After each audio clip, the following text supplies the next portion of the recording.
আসসালামু আলাইকুম। প্রিয় দর্শক, অন্য মঞ্চের আলাপচারিতায় আপনাদের সকলকে আমন্ত্রণ জানাচ্ছি।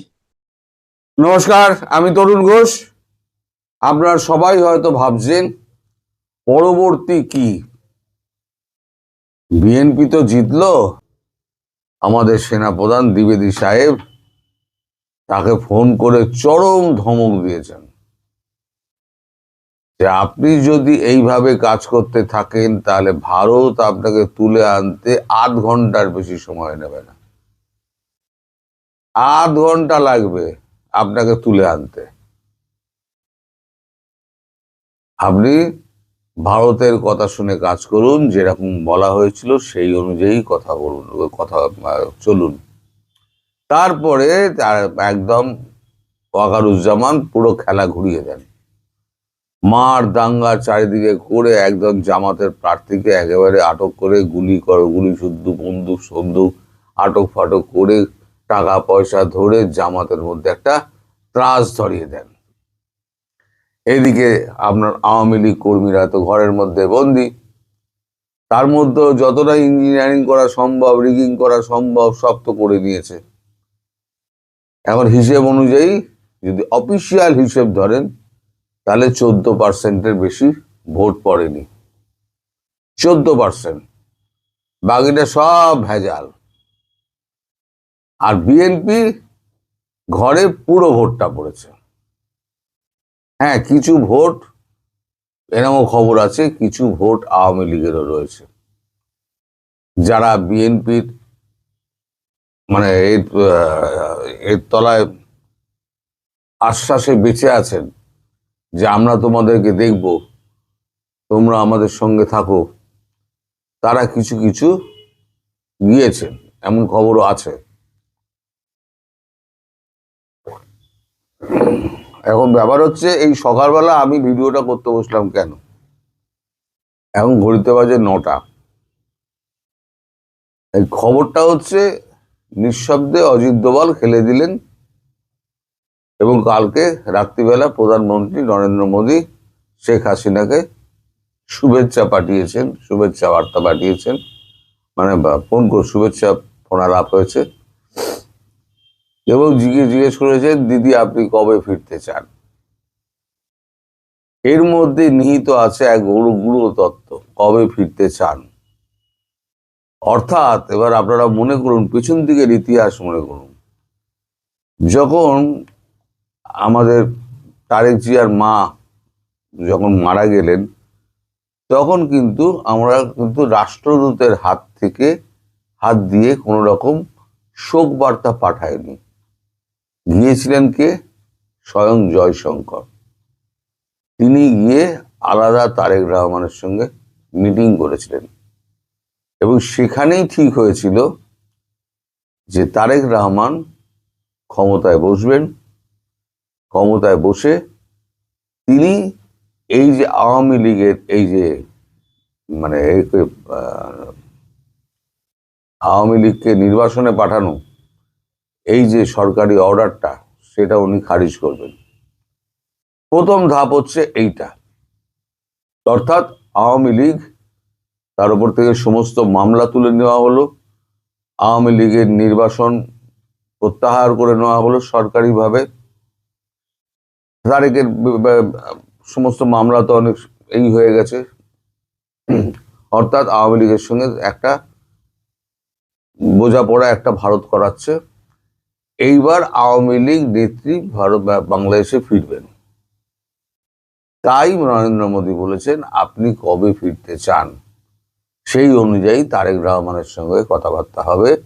কারণ তারেক রহমান গদিতে বসে প্রথম যে সইটা করবেন সেটা হচ্ছে আওয়ামী লীগের নির্বাচন সংক্রান্ত যে নথি আছে সেটাকে বাতিল করবেন এবং তার বিরুদ্ধে যত মামলা আছে সেই মামলাগুলোকে বাতিল ঘোষণা করবেন। এটা ছিল ভারতের প্রথম শর্ত জয়শঙ্করের সঙ্গে মিটিং এর সময়তে। এবার সেই শর্ত অনুযায়ী কাজ হচ্ছিল, কিন্তু পরবর্তীকালে তারেক রহমান জয়শঙ্করকে ফোন করে জানান পরশু দিনকে যে জামাত যেভাবে অত্যাচার করছে এবং যেভাবে ক্যাম্পেইন করছে সরকারি এতে ইউনূস কাজে লাগিয়ে জামাতকে ক্ষমতায় আনার চেষ্টা করছেন, সেখানে তো আপনাদের সঙ্গে কথা বললেও আমরা কিন্তু ক্ষমতায় যেতে পারবো না, সেক্ষেত্রে আমরা কি করব? তারপরে কথা হয় অজিত দোভালের সঙ্গে।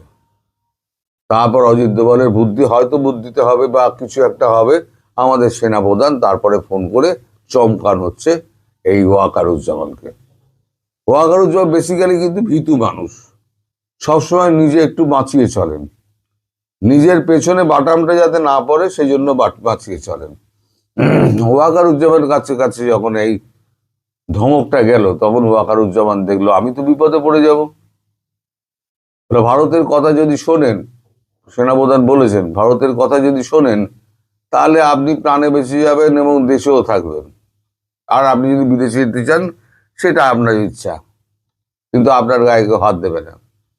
আর যদি আপনি তার অন্যথা করেন তাহলে আপনাকে তুলে আনতে আমাদের আধ ঘন্টা সময় লাগবে না, আধ ঘন্টা সময় লাগবে না আপনাকে তুলে আনতে, আপনি যেখানেই থাকুন, আমরা সব জানি। তারপরে এখন প্রণব নড়ে, তারপরে তো ওই কাণ্ড হয়।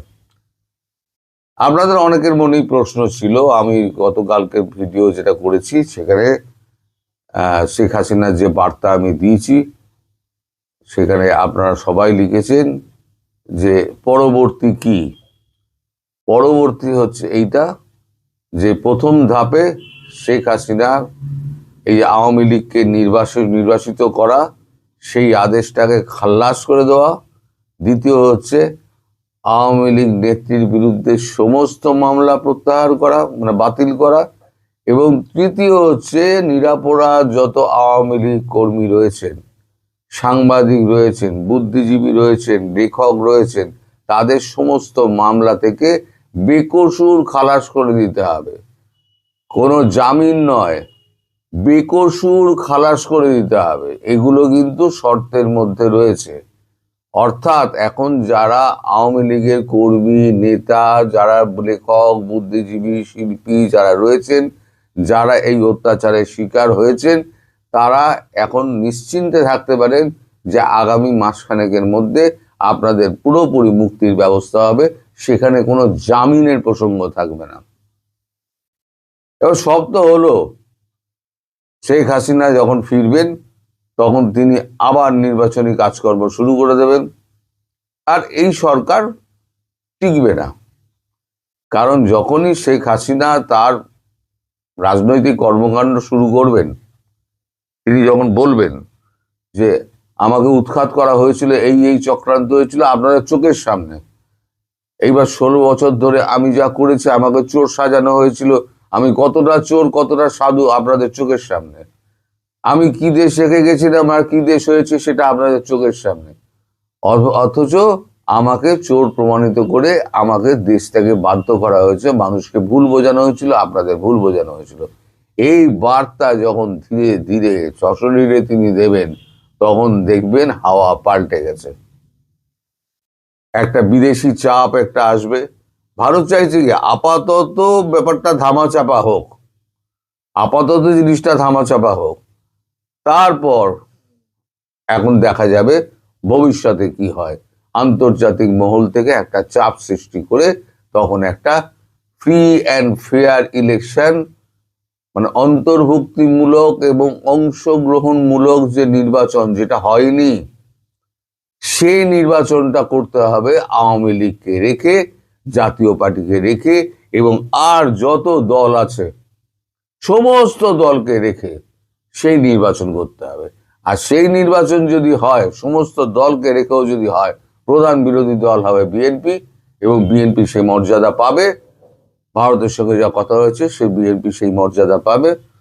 আর যদি যৌথভাবে তারা কোনো রকম সরকার গড়ে, বিএনপি এবং আওয়ামী লীগ, তাহলে হয়তো উপপ্রধানমন্ত্রী হতে পারেন তারেক জিয়া।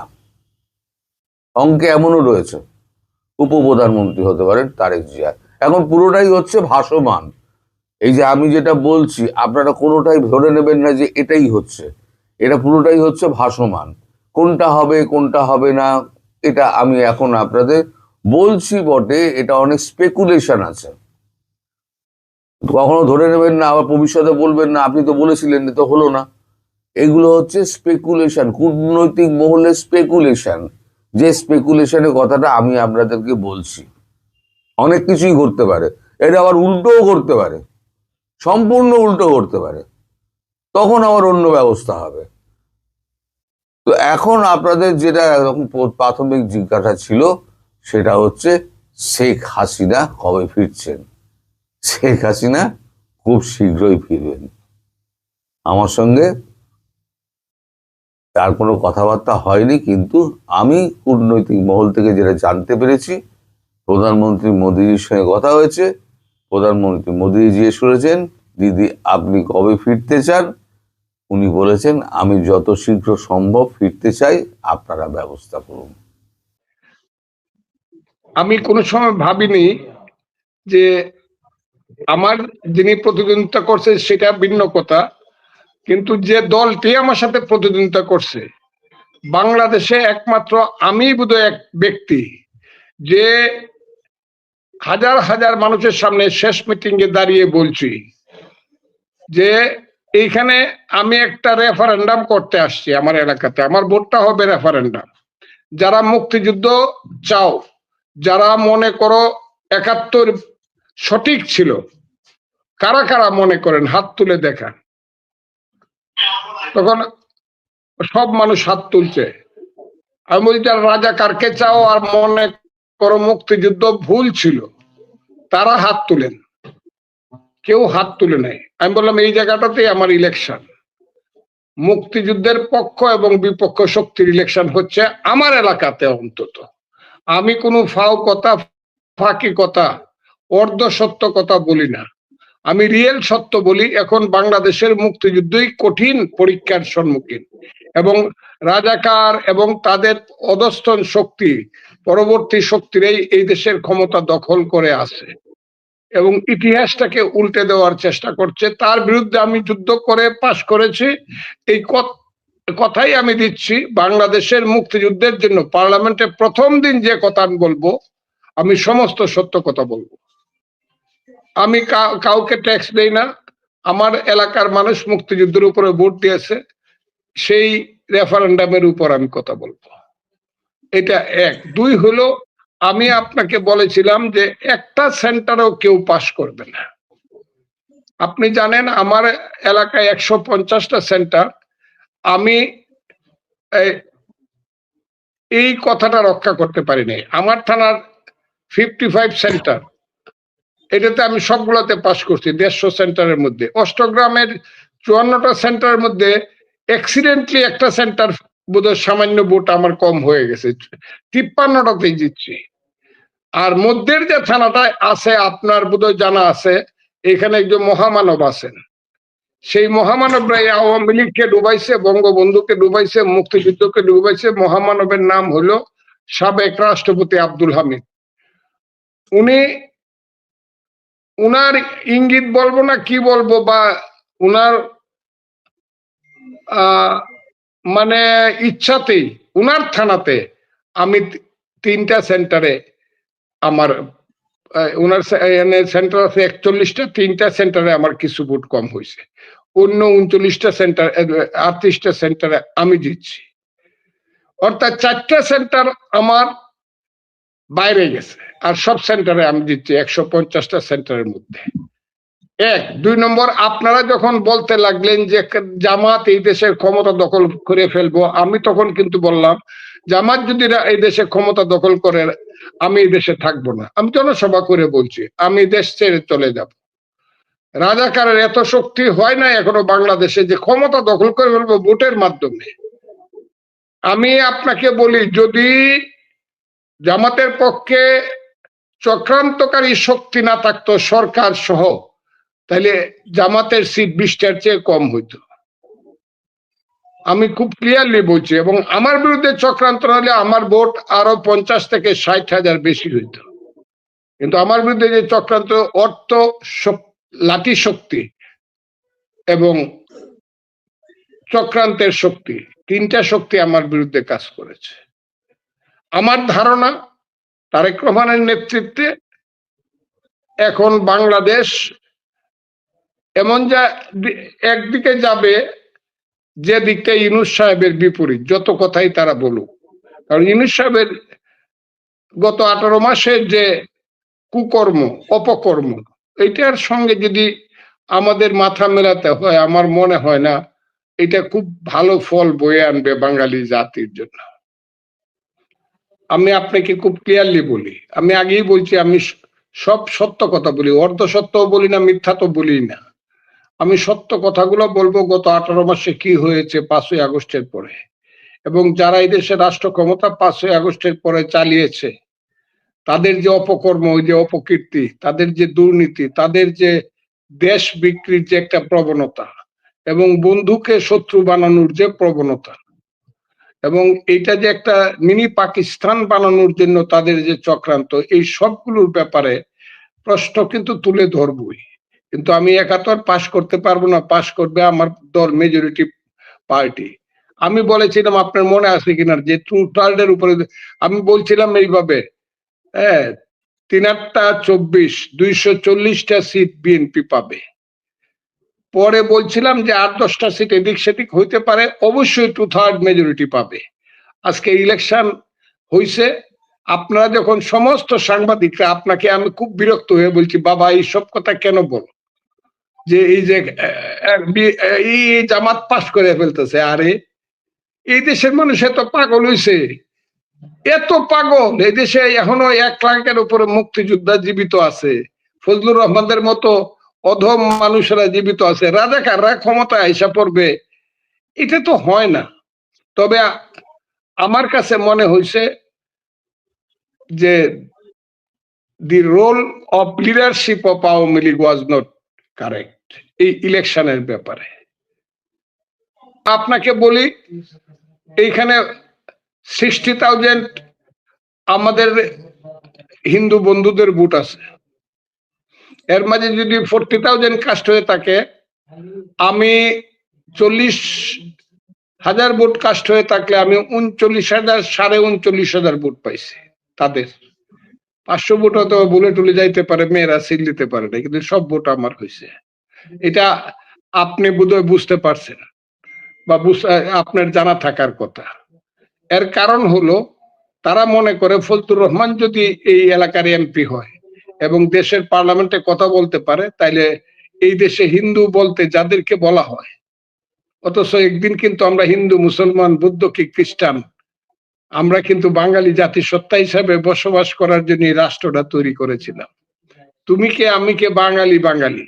মুক্তিযুদ্ধের প্রথম কথাটাই কিন্তু 6 দফাতে এইটা এসেছিল, 6 দফার পরে 66 সনে।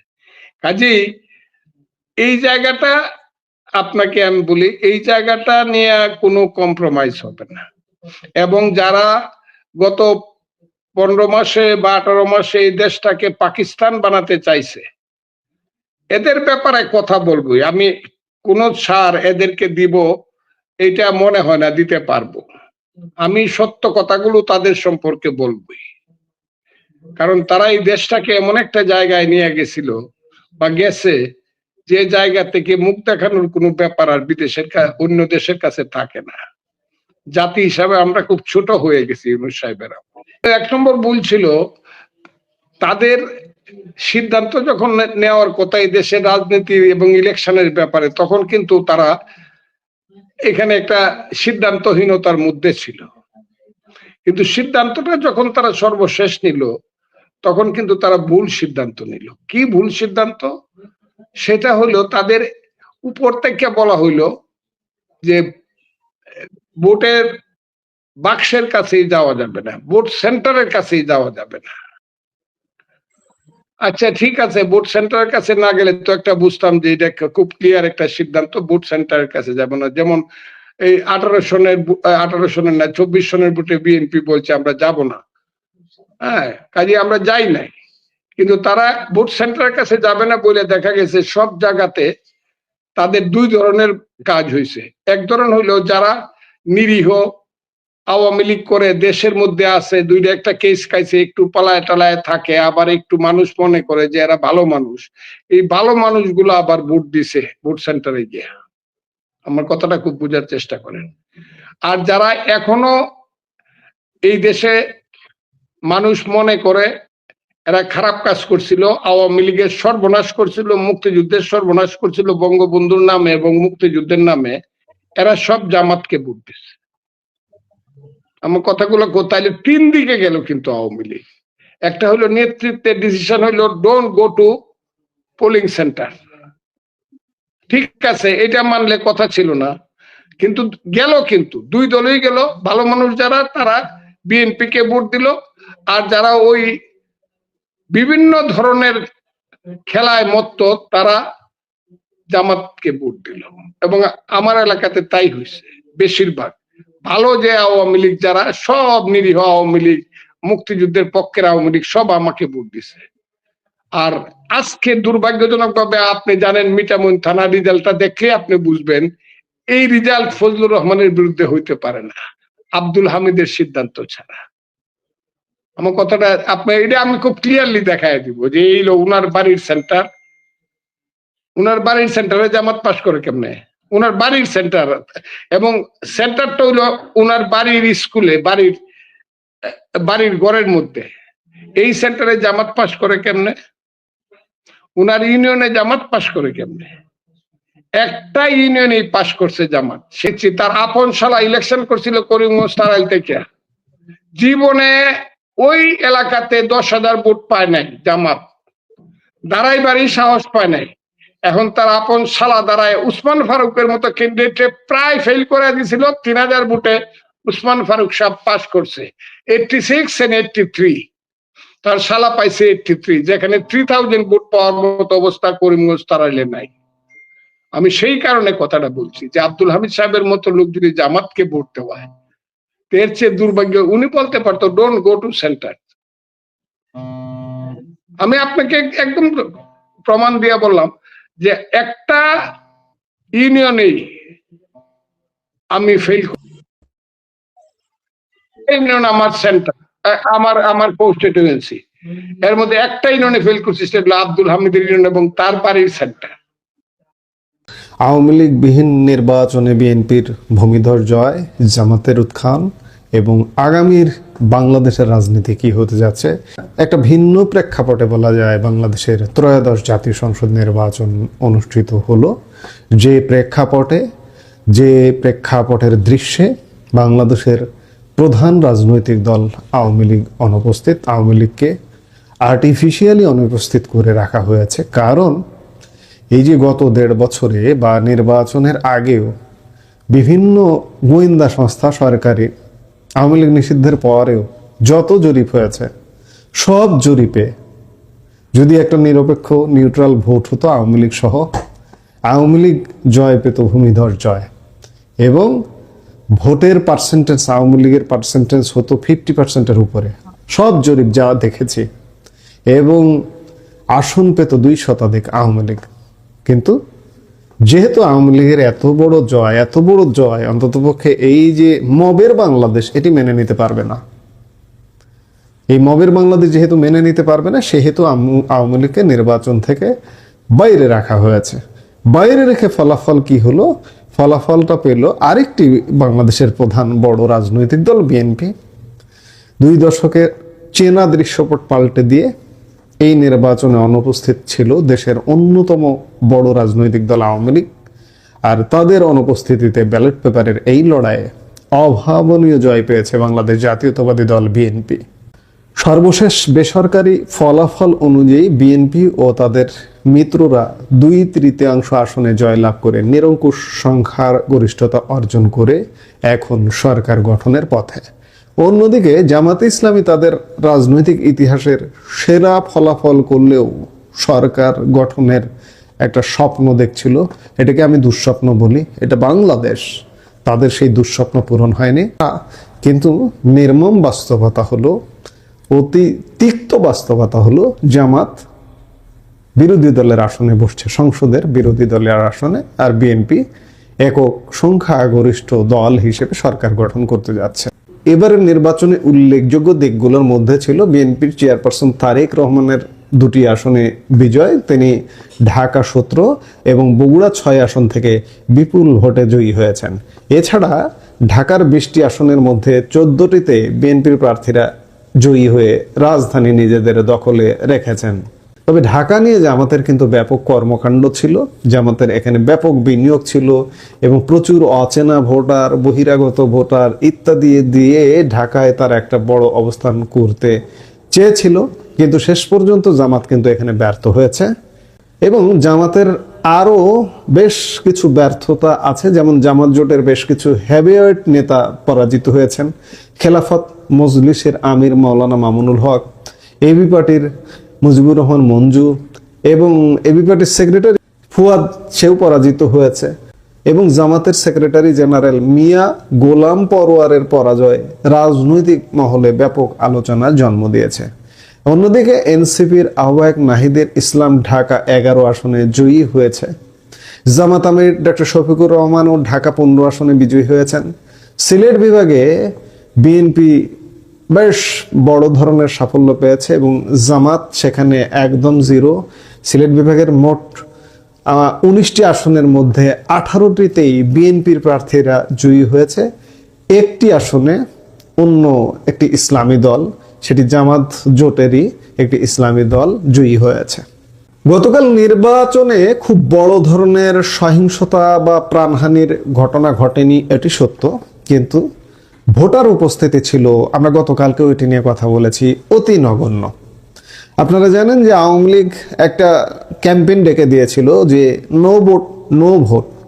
আমরা গতকালকেও বলেছি যে আওয়ামী লীগের এই ক্যাম্পেইনটা শতভাগ সফল হয়েছে, কারণ সত্যিকার অর্থে অ্যাকচুয়াল ভোট কাস্টিং 30%-এর বেশি হয়নি।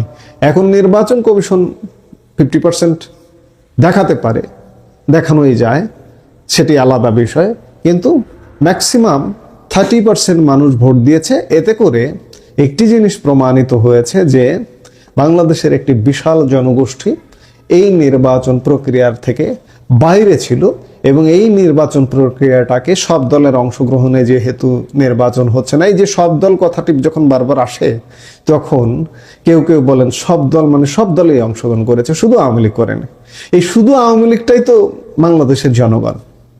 দেখুন 30% ম্যাক্সিমাম, আমি ধরে নিচ্ছি 30% ভোট দিতে গেছে, 70% ভোট দিতে যায়নি। কেন যায়নি? আওয়ামী লীগ নেই তাই। তাহলে এই 70% আওয়ামী লীগের, আমি ধরে নিলাম 70% আওয়ামী লীগ না, ফ্লাইং আছে, আওয়ামী লীগের সাথে ফ্লাইং ভোটাররাও জিতে, সাধারণ মানুষও ভোট দিতে যায়নি। কমপক্ষে 50%-এর উপরে আওয়ামী লীগের ভোটার আছে। আজকে যে রেজাল্টের হিসেব আপনারা করছেন, সমীকরণ করছেন, একটা নির্বাচন দিয়ে দেখুন, নিরপেক্ষ নির্বাচন, একদম ফলাফল, এই যে বিএনপি যে ফলাফলটা অর্জন করেছে, এই ফলাফলটা হবে আওয়ামী লীগের জন্য। যদিও প্রধান নির্বাচন কমিশনার AM নাসির উদ্দিন দাবি করেছেন নির্বাচন ছিল সম্পূর্ণ স্বচ্ছ এবং স্বচ্ছতার কোনো অভাব ছিল না। তিনি এই নির্বাচনকে জাতির কাছে দেওয়া ওয়াদা পূরণ হিসেবে বর্ণনা করেছেন। 25 কোটি ব্যালট ছাপানোর বিশাল কর্মযজ্ঞ শেষে কোনো প্রাণহানি ছাড়া এমন নির্বাচনকে তিনি সফল হিসেবেই দেখছেন।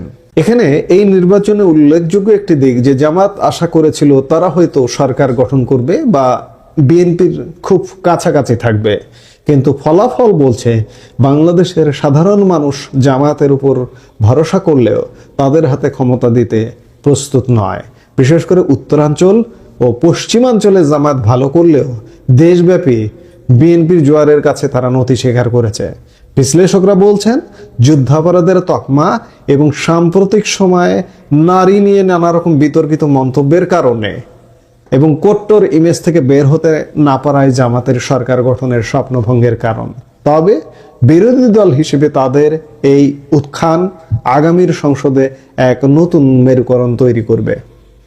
এখন প্রশ্ন হলো যে বাংলাদেশের রাজনীতির এক বড় অংশীদার হচ্ছে আওয়ামী লীগ। এখন আওয়ামী লীগের রাজনীতির কি হবে? মাঠের রাজনীতিতে বড় কোনো শক্তি ছাড়া বিএনপি এখন প্রায় একক রাজত্ব কায়েম করতে যাচ্ছে।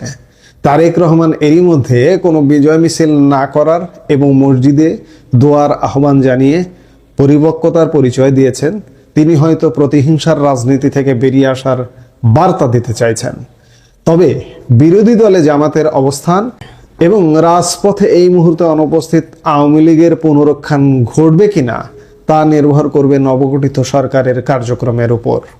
সরকার যদি সহাবস্থান নিশ্চিত করতে চায়, সব দল সব মতকে কাছে পেতে চায়, তারেক রহমান প্রধানমন্ত্রী হিসেবে যদি সবার প্রধানমন্ত্রী হতে চায়, তাহলে তারেক রহমানের প্রধান কাজ হবে ঐক্যের বাংলাদেশ গড়া। আমরা গতকালকেও আলাপ করেছি যে গত 1.5 বছর যাবৎ বাংলাদেশকে একটা বিভেদের বাংলাদেশ তৈরি করা হয়েছে। এই বিভেদ দূর করে এবং তারেক রহমানের এটি মাথায় রাখতে হবে, ভোটের কাস্টিং কিন্তু অনেক কম হয়েছে। কেন কম হয়েছে? আওয়ামী লীগের ভোট বর্জনের ডাক এবং একটি বড় অংশ এই ভোটে অংশ না নেওয়া। তারেক রহমান যদি প্রধানমন্ত্রী হনই, তাহলে তাদের আস্থা অর্জন করাটাও তার জন্য একটা বড় চ্যালেঞ্জ। এই চ্যালেঞ্জে যদি উতরাতে পারেন, তাহলে তার শাসনকাল, তিনি 5 বছর মেয়াদ পূরণ করতে পারবেন কিনা, নাকি কয়েক মাস হবে, নাকি কয়েকদিন হবে, এটি কিন্তু সম্পূর্ণ তার কর্মের উপরে নির্ভর করবে। এই নির্বাচনে যারা ভোট বর্জন করেছে তাদেরকেও তারেক রহমানের কাছে টানতে হবে, তাহলে তিনি শান্তিপূর্ণভাবে দেশ চালাতে পারবেন, নইলে তার জন্য দেশ চালানো কঠিন হবে। এই নির্বাচনে আরেকটি লক্ষণীয় বিষয় যে জাতীয় সংসদ নির্বাচনের সাথে সাথে গণভোট অনুষ্ঠিত হয়েছে। জুলাই জাতীয় সংসদের গণভোটে হ্যাঁ জয়ী হওয়ার ইঙ্গিত পাওয়া যাচ্ছে। এর ফলে সংবিধান এবং আমাদের আইনের কিছু সংশোধনী, সেই সংশোধনীগুলো আসতে পারে। ত্রয়োদশ জাতীয় সংসদ নির্বাচন বাংলাদেশের রাজনীতির ইতিহাসে এক নতুন অধ্যায়ের সূচনা করলো। সেনাবাহিনী, বিজিবি ও পুলিশের কঠোর পাহারায় কোনো প্রাণহানি ছাড়া এই ভোট গ্রহণ গণতান্ত্রিক অগ্রযাত্রার বড় মাইল ফলক হবে, নাকি ভিন্ন কিছু হবে, তা দেখতে হলে আমাদের সামনের দিনগুলোতে আরো কিছুদিন দেখতে হবে, অপেক্ষা করতে হবে। এখন দেখার বিষয়, নিরঙ্কুশ সংখ্যাগরিষ্ঠতা নিয়ে বিএনপি কিভাবে ধ্বংসপ্রায় রাষ্ট্র কাঠামো পুনর্গঠন করে। আপনার কি মনে হয় জামাত কি শক্তিশালী বিরোধী দল হতে পারবে, আর আওয়ামী লীগ কি পারবে আবারও ফিরে আসতে? আপনার মতামত জানান। এই মুহূর্তে এ পর্যন্ত।